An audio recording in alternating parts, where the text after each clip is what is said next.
High, good morning everyone. অনেকেই আমাকে প্রশ্ন করে যে কিভাবে আমরা রাসায়নিক নাম বা কেমিক্যাল নেমগুলো আমরা মনে রাখতে পারি একবার পড়েই, যতদূর খুশি, হাজার হাজার। তো আমি আবারও বলছি, এই পুরো পদ্ধতিটাতে কোনো রিভিশনের ব্যাপার নেই। যে কেউ একবার এফোর্ট দিয়ে বা একবার পড়ে কোনো তথ্যকে সারা জীবন বা অন ডিমান্ড সে রিকল করতে পারবে। অ্যাকুরেসির কোনো সমস্যা হবে না। যেমন একটা এক্সাম্পল আমি নিচ্ছি, ওয়াটার গ্লাস। এই ওয়াটার গ্লাসের কেমিক্যাল নেম হচ্ছে সোডিয়াম সিলিকেট।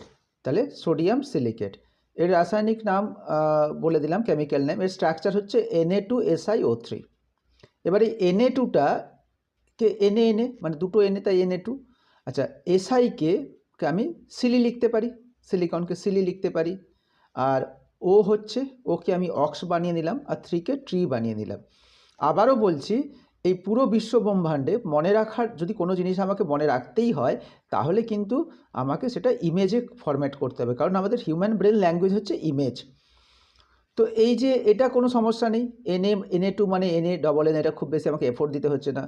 Si মানে সিলি, আর ও মানে OX বা অক্স, আর 3 মানে ট্রি। এবার আমি একটা কানেকশন তৈরি করে দিলাম, এটাকে বলে ওয়ার্ড ইমেজ কানেকশন অ্যাসোসিয়েশন।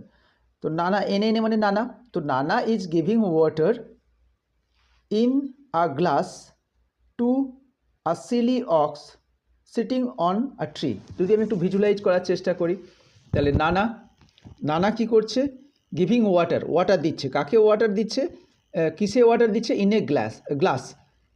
কাকে দিচ্ছে? To a silly ox sitting on a tree. তার মানে নানা, নানা মানে Na2। এইভাবে কিন্তু আমরা এটাকে খুব সুন্দর মনে রাখতে পারবো, আর এর জন্য আমাকে খুব বেশি এফোর্ট দিতে হবে না। Thank you so much.